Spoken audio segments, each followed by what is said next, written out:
요한계시록 11장 16절에서 18절 말씀을 다 같이 봉독하시겠습니다. 하나님 앞에서 자기 보좌에 앉아 있던 24 장로가 엎드려 얼굴을 땅에 대고 하나님께 경배하여 이르되 감사옵나니 옛적에도 계셨고 지금도 계신 주 하나님 곧 전능하시니여 친히 큰 권능을 잡으시고 왕노릇 하시도다. 이방들이 분노하매 주의 진노가 내려 죽은 자를 심판하시며 종 선지자들과 성도들과 또 작은 자든지 큰 자든지 주의 이름을 경외하는 자들에게 상 주시며 또 땅을 망하게 하는 자들을 멸망시키실 때로소이다 하더라. 아멘. 전후 좌우에 계신 분들과 함께 인사 나누겠습니다. 예수님의 이름으로 사랑합니다.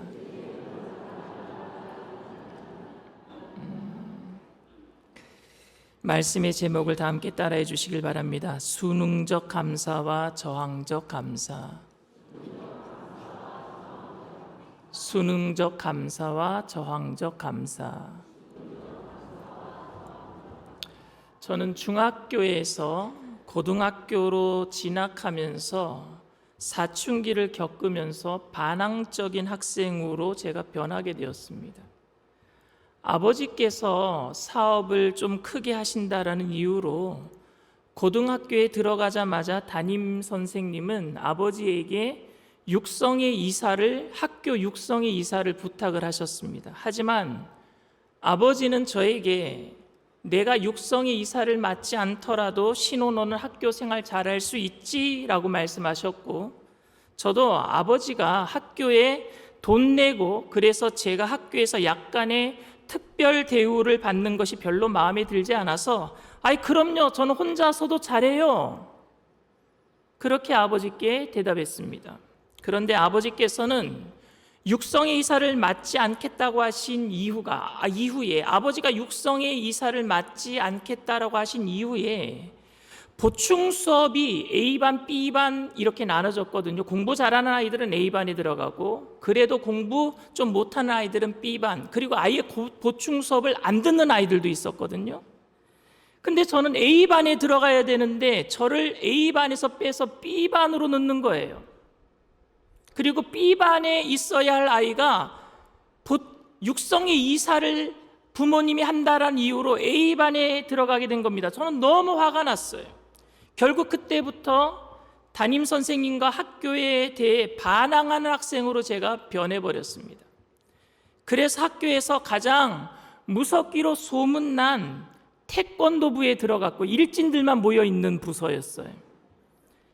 한 번은 태권도부가 야구부를 때려서 봉황기 야구대에 출전할 수 없게 만드는 바람에 모두 교무실에 불려가서 자퇴서를 썼어요. 그리고 다시 한번 잘못하면은 그때는 자퇴서를 처리하겠다라는 학교의 엄포를 듣기도 했습니다. 여러분들은 학창시절에 반항적이었습니까? 순종적이었습니까?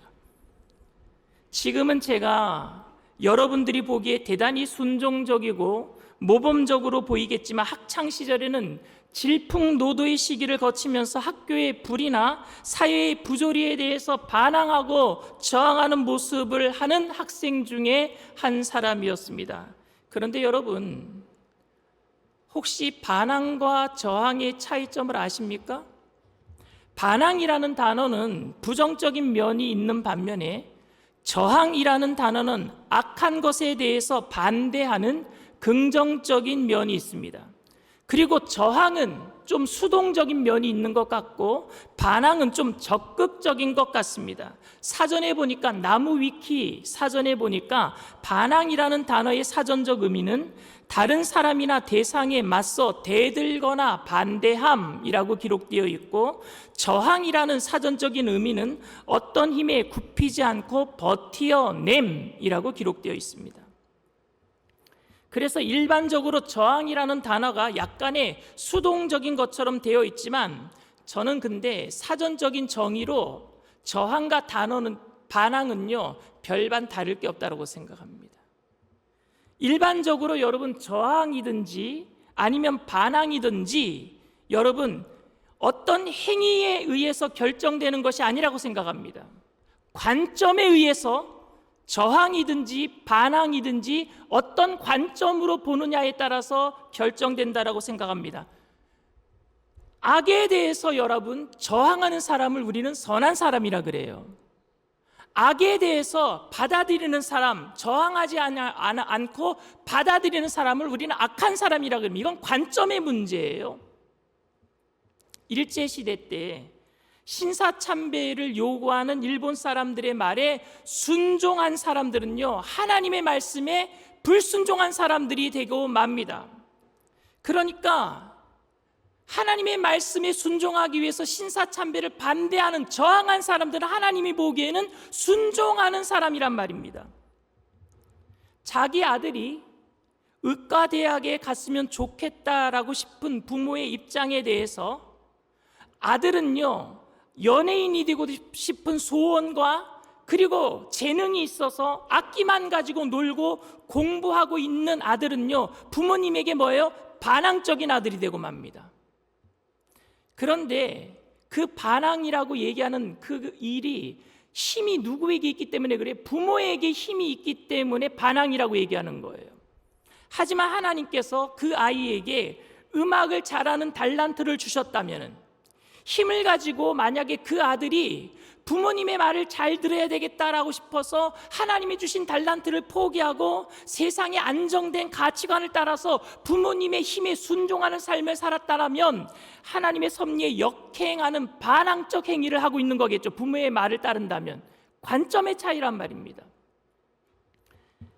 초대교회를 한번 들여다봅시다. 당시 로마 제국이 보기에 기독교인들은 아주 불순한 반항아들이었습니다. 힘을 키워서 로마 제국을 정복해 보겠다라는 의지나 그런 시도는 없었지만, 로마의 위정자들이 볼 때는 어쩌면 기독교인들은 한 번도 제국의 말을 고분고분 들어주거나 순종한 적이 없는, 통제가 전혀 안 되는 사람들이었습니다. 원형 경기장에 맹수를 풀어놓고 맹수의 밥이 되는 인간의 최후를 보는 그런 쾌락함을 같이 즐기자고 하는데, 기독교인들은요, 그런 자리에 아예 나타나지도 않았어요. 우상을 위한 축제를 열어서 인사불성이 되도록 먹고 마시고 취해서, 그래서 성적인 쾌락을 추구하는 그 자리에도 기독교인들은 나타나지도 않았습니다.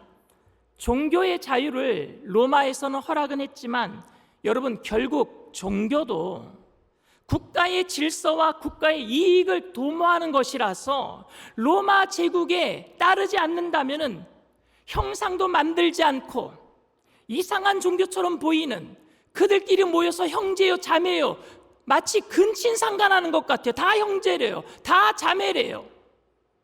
일반적인 종교적 축제에는 참석하지도 않았기 때문에, 그래서 기독교인들을요, 사교 집단으로 규정하고 말았습니다. 이단 사이비로 규정한 거예요. 결국 당시 로마 제국이 만들어 놓은 그 관습과 그리고 그 기존 질서를 깨트리는 집단으로 기독교인들은 아주 반항적으로 보였던 것입니다. 그때 로마의 황제 중에서 기독교인들을 가장 많이 박해했던 사람들이 누구냐? 황제가 누구냐? 도미티아누스입니다. 이 도미티아누스 황제는요, 특별히 기독교인을 싫어했습니다. 그는 자기 스스로에게 도미누스 에트데우스라고 이름을 붙였어요. 뭐냐? 자기가 하나님이래요. 데우스라는 게 하나님이란 뜻입니다. 자기를 신으로 불러달래요. 자기를 주님, 로드로 불러달래요. 이에 대해서 여러분, 강력하게 저항했던 사람이 누구냐? 기독교인이었어요. 왜? 한 분이신 하나님만 믿기 때문에. 하나님은 한 분밖에 없는데 어떻게 네가 하나님이 될 수 있냐? 저항했단 말입니다. 교부 터툴리안의 말에 의하면 그때 도미티아누스 황제에게 가장 강력하게 저항했던 사람 중에 한 사람이 누구냐? 사도 요한이에요. 오늘 요한계시록을 읽었죠. 이 사도 요한이 도미티아누스 황제에게 강력하게 저항했어요. 그래서 사도 요한을 잡아다가 기름가마에 던졌답니다. 죽이려고 펄펄 끓는 기름가마에 던진 거예요. 그런데 하나님이 사도 요한을 살려주시는 거예요. 터툴리안의 기록에 의하면. 그래서 살아나니까 죽지 않으니까, 그래서 죽이려고 죽여도 안 죽이니까 어떻게 했느냐, 이 사도 요한을 아무도 없는 반모섬에 유배를 보낸 겁니다. 그래서 사도 요한이 반모섬에서 무엇을 기록한 거예요? 미래에 되어질 일들을 보고 기록한 게 요한계시록이에요. 하나님의 계시를 보고 기록한 거예요, 혼자서. 요한계시록은 여러분, 미래에 일어날 하나님의 계시라고 말하기보다는 하나님의 주권과 다스림에 대한 계시인 줄 믿습니다. 그러니까 미래에 어떤 일들이 일어날 것인가에 대한 이야기가 아니라 이 세상을 하나님이 다스리고 계신다라는 계시인 줄 믿습니다. 영어로 리벌레이션이라 그래요. 이 리벌레이션이란 뜻은 베일을 벗기다라는 뜻이에요. 너만 보여줄게. 누가 다스리느냐? 세상에 일어나는 모든 일들, 위험한 일들이 일어나더라도 그 일들을 누가 다스리고 계시느냐? 하나님이 다스리고 계신다라고 보여주는 거예요. 그게 베일을 벗겨서 우리에게 보여준 계시록인 줄 믿습니다. 요한은 반모섬에서 이 세상의 임금이 아무리 힘을 가지고 있어도 그들이 천년 만년 세상을 통치하고 다스릴 것처럼 기세 등등을 위세를 떨치고 있지만 그래도 마침내 하나님께서 그들에게 심판을 내리시고 이 땅을 다스릴 것이다라는 것을 보여주는 게 계시록이에요. 그 환상을 사도 요한이 7 나팔을 부는 천사들의 환상을 보게 되는 겁니다. 그게 오늘 본문 말씀입니다. 첫 번째 나팔을 불 때에 하늘에서 피 섞인 우박과 불이 떨어져서 많은 사람이 죽습니다. 두 번째 천사가 나팔을 부니까 바다가 피가 되어서 사람들이 또 많이 죽었어요. 세 번째 나팔을 불 때에 이 세상에 있는 물의 3분의 1이 썩은 물이 되어서 쓴물이 되어서 수많은 사람들이 그 물을 먹고 또 죽습니다. 네 번째 나팔을 불 때에 세상의 3분의 1이 어둠에 사로잡히게 됩니다. 다섯 번째 나팔을 불 때 황충이 올라오고 땅에서 메뚜기 떼와 같은 괴물들이 올라와서 사람들을 막 물어뜯는 거예요. 여섯 번째 나팔을 불 때에 수억의 군대가 나타나서 사람들을 무참히 해쳤습니다. 그리고 나머지 마지막 7번째 나팔을 불었을 때에 드디어 하나님의 승리가 임하고 하나님의 영광이 나타나기 시작하는 거예요. 이게 요한계시록의 이야기입니다. 저는 사실 이런 일들이 언제 일어날지 잘 모르겠습니다. 또한 이런 것들이 구체적으로 어떤 사건을 가리치고 있는지도 잘 모르겠습니다. 그저 미래에 일어날 일인지 아니면은 현재 일어나서 지나간 일인지도 어느 정도 저는 상징적인 것은 알겠는데 어떤 것까지가 상징적인 것이고 어떤 것까지가 문자적인 것인지도 그저 추측할 뿐이에요. 잘 모르겠어요. 그렇지만 요한계시록을 통해서 우리가 정확하게 하나 알 수 있는 게 하나 있습니다. 그건 뭐냐? 하나님이 통치하고 계신다는 사실이에요. 하나님이 통치하고 계시는 줄 믿습니다. 그리고 반드시 우리가 승리하게 될 줄 믿습니다. 하나님의 통치와 하나님의 승리는 반드시 임한다라는 게 요한계시록의 분명한 사실입니다. 요한은 그 환상의 끝에 승리의 음성을 들어요. 그리고 그 승리의 음성이 들릴 때에 하나님 보좌 앞에 앉아있던 24장로가 일어나서 엎드려서 하나님 앞에 머리를 쪼아리면서 찬양하는 모습입니다. 요한계시록 오늘 본문 말씀 11장 16절 17절 말씀입니다. 하나님 앞에서 자기 보좌에 앉아있던 24장로가 엎드려 얼굴을 땅에 대고 하나님께 경배하며 이르되 감사옵나니 옛적에도 계셨고 지금도 계신 주 하나님 곧 전능하신 이여 친히 큰 권능을 잡으시고 왕노릇 하시도다. 아멘. 이렇게 심판을 통한 하나님의 정의로운 다스림이 나타났을 때에 7 나팔을 불 때에 모든 심판이 다 끝마치고 마지막 7번째 나팔이 불 때에 하나님의 승리가 임하고 24장로가 그 승리를 찬양하며 하나님 앞에 면류관을 드리면서 꿇어 엎드려서 경배할 때에 여기서 24장로가 이스라엘의 12지파 그리고 신약에서는 12사도를 가리킨다라고 보기도 합니다. 그리고 또 12지파 그리고 24장로 안에 12지파와 12사도들을요 결국은 하나님을 믿는 모든 백성들을 상징한다라고 말하기도 합니다. 그런데 일곱째 나팔이 불릴 때에, 다시 말하면 하나님의 다스림이 온전하게 임할 때에 여기에 모든 하나님의 백성들, 천국에 가 있는 사람들과 이 땅에 남아있던 모든 사람들이 하나님 앞에 모여서 24장로처럼 상징하는 것처럼 모든 사람들이 하나님이 승리하셨습니다, 감사합니다, 우리를 구원해 주시니 감사합니다, 이렇게 경배하는 모습은 자연스러운 것 아닙니까 여러분? 승리하면은 하나님께 감사합니다, 경배하는 것 다 자연스럽잖아요. 어쩌면 이 모습은 너무나도 당연해서 그렇게 큰 감동이 아니에요 여러분. 여러분들이 잘 되면 감사하는 것 당연하지요. 잘 되면 감사해요, 안 해요? 안 될 때 감사가 힘들잖아요. 잘 될 때, 승리했을 때 24장로가 면류관을 벗어서 하나님께 감사합니다, 경배하는 것 어쩌면 당연하단 말입니다. 왜? 승리했으니까. 제가 오늘 생각해 보고 싶은 것은 그 24장로가 감사한 것이 아니라 그 환상을 보고 있는 요한이 정말 감사했겠는가 하는 문제예요. 그 환상을 보고 있는 요한이 지금 반모섬에서 24장로가 하나님께 아멘 화답할 때 과연 동참할 수 있었을까요? 요한은 환상 중에 하나님의 다스림을 보았습니다. 하나님의 통치가 올 때에 하나님의 백성들이 경배하는 황홀한 모습을 통해서, 환상을 통해서 그 황홀한 모습을 보았습니다. 그런데 요한에게는 이것이 무슨 의미가 있느냐 말입니다. 지금 요한의 모습은 어떤 상황입니까? 옛적에도 계셨고 지금도 살아계셔서 역사하는 하나님이 지금도 만물의 주인이 되시는데 왜 이 세상은 아직도 이렇게 힘드냔 말입니다.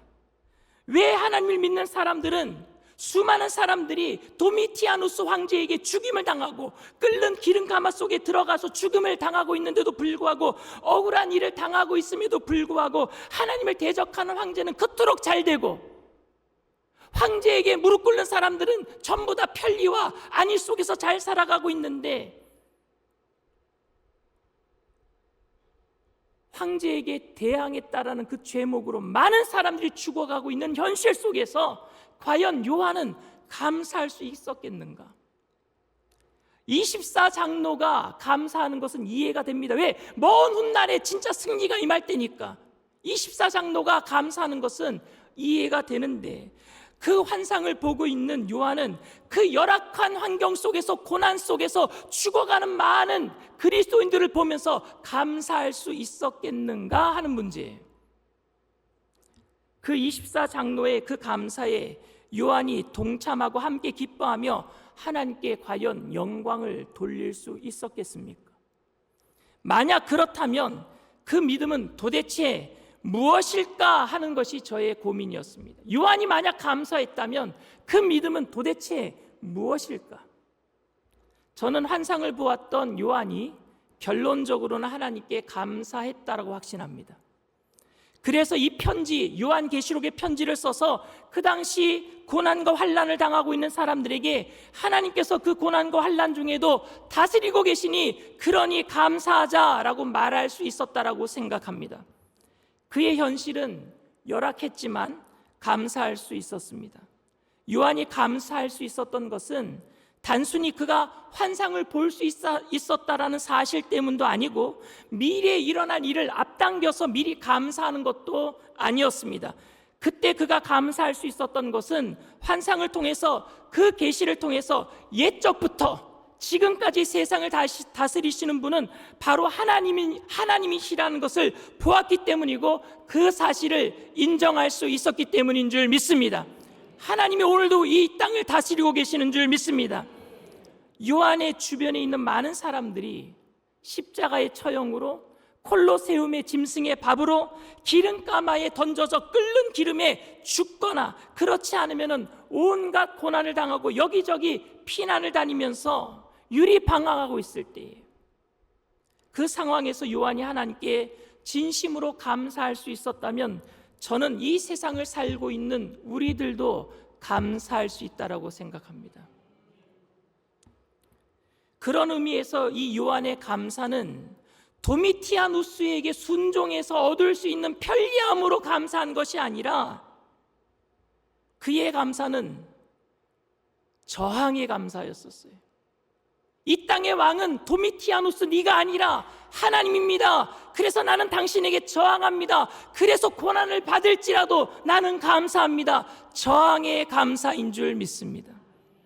자기를 반모섬에 가둔 사람이 도미티아누스이고 기독교를 핍박하고 괴롭히는 사람이 도미티아누스이지만 그 앞에 무릎을 꿇어서 그에게 감사하지 아니하고 오히려 하나님께 감사한 것은 도미티아누스에 대한 저항이란 말입니다.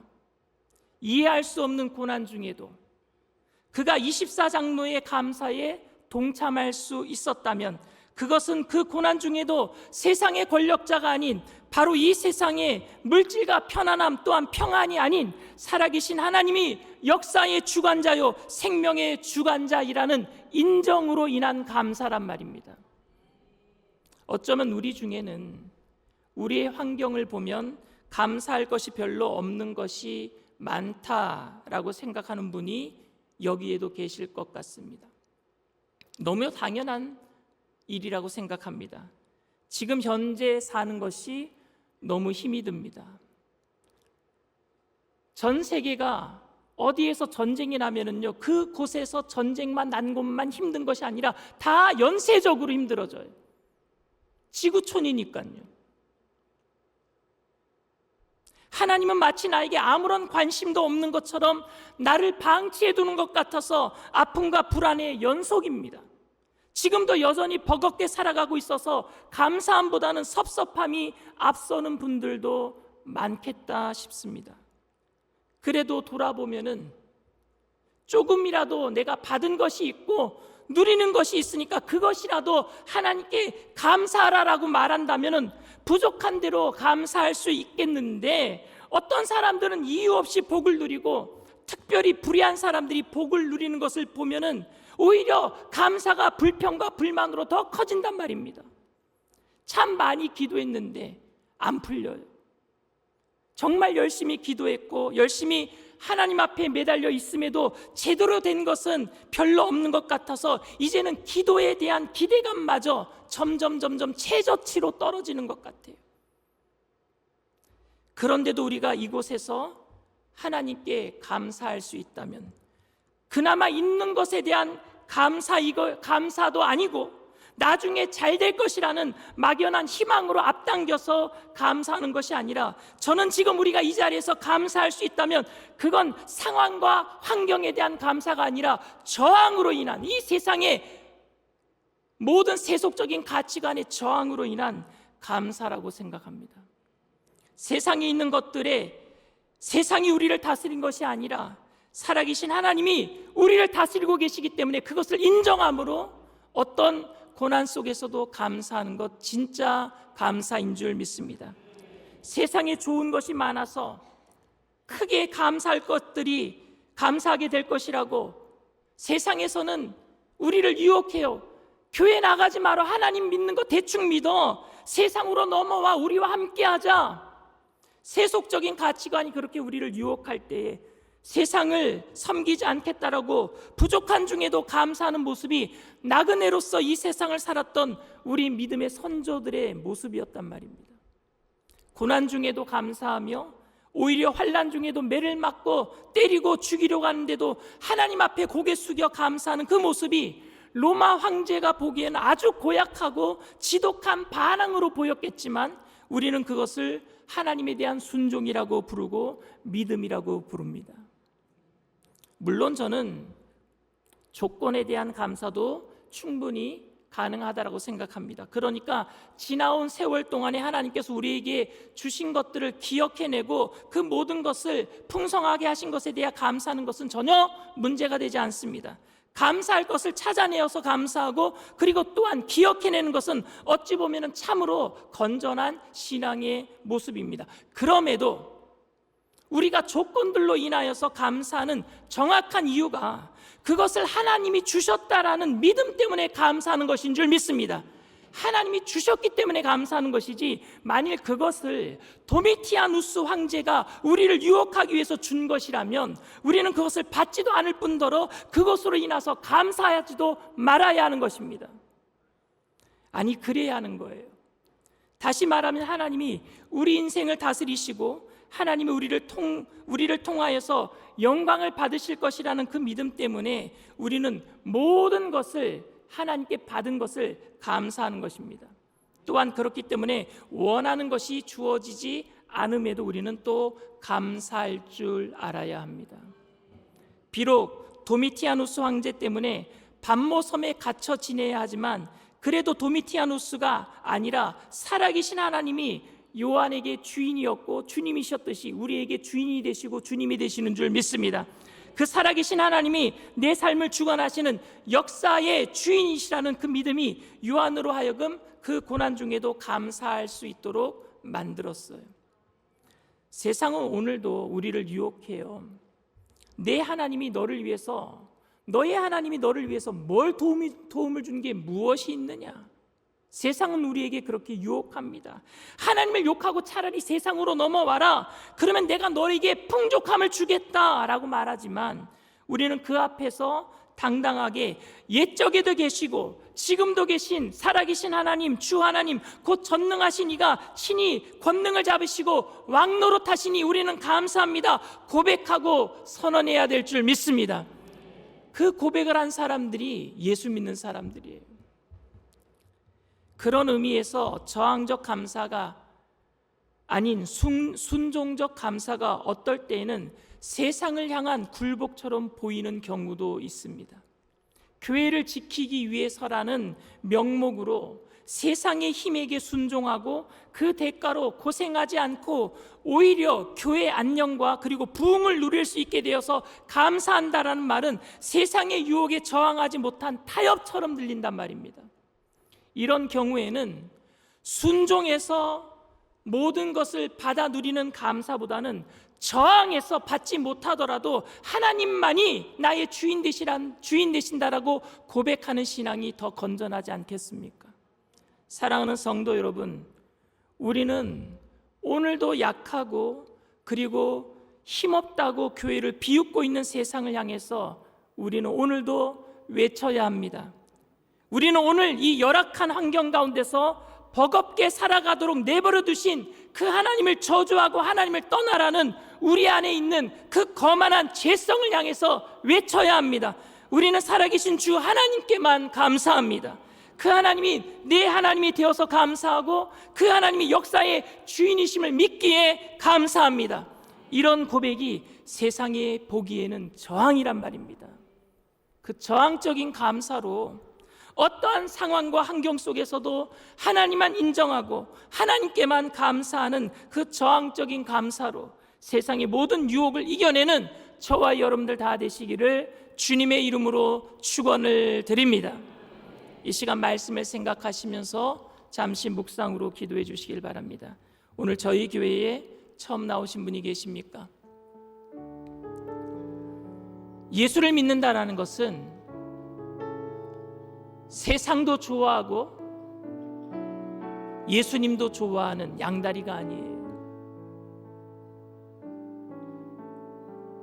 우리가 예수를 믿을 때는 하나님 좋아하는 것 좋아하고 하나님 싫어하는 것은 거부하면서 저항하면서 믿는 게 믿음이에요.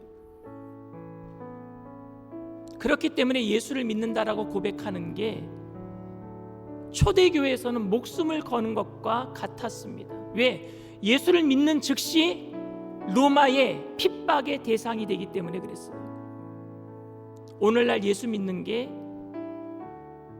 상대적으로 너무 쉬워졌어요. 그러나 여러분들에게 오늘 부탁을 드립니다. 내가 예수를 믿음으로 세속적인 가치관에 저항하면서 하나님의 다스림에 순종하는 삶을 살겠습니다.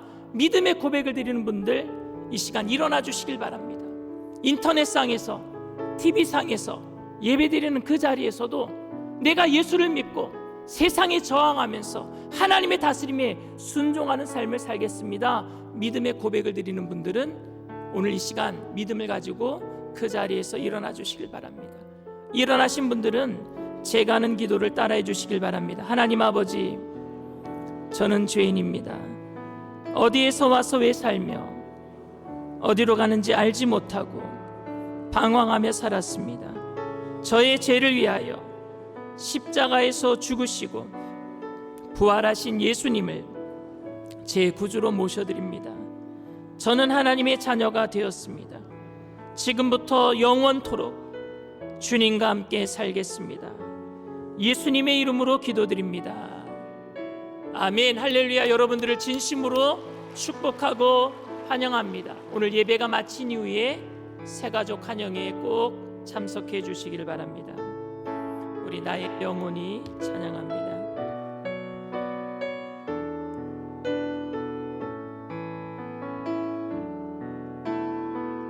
나의 영혼이 잠잠히 하나님만 바라며 나의 구원이 그에게서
오늘도 세상에 저항하고 계십니까? 다니엘의 세 친구 사드락과 메삭과 아벳느고는 금신상이 두라 평지에 30m 금신상이 세워졌을 때에 저항했어요. 모든 사람들이 다 무릎 꿇고 세상의 왕 앞에 절을 할 때 그들은 풀무불 속에 던져질지언정 나는 거기에 무릎 꿇지 않겠다. 저항했어요. 하나님이 그들과 함께 하시는 줄 믿습니다. 남들은 다 고기를 먹고 얼굴빛에 기름이 잘잘잘 흐르는데 그들은 왕이 주는 음식 먹지 않겠다고 채소만 먹겠다고. 다니엘과 세 친구들은 우리가 채소만 먹더라도 고기 먹는 사람들보다, 청년들보다 우리 얼굴빛이 더 좋아질 것입니다. 장담했어요. 저항했어요. 그런데 그들의 말대로 정말 채소만 먹은 그들이 더 왕의 눈에 빛나는 사람들로 하나님이 그렇게 만들어주신 줄 믿습니다. 우리가 하나님만을 섬기겠다라고 세상의 모든 편리함과 안락함을 뒤로하고 하나님만이 나의 주인 되심을 고백할 때에 하나님이 이 땅에서 우리를 통해서 영혼이 잘되게 하시고 범사가 잘되게 하시고 강건케 하실 줄 믿습니다. 그런데 우리는 세상과 타협한단 말입니다. 저항하지 않아요. 눈에 보이는 안락함을 따라갈 때가 너무 많아요. 하나님 우리를 용서하여 주시옵소서.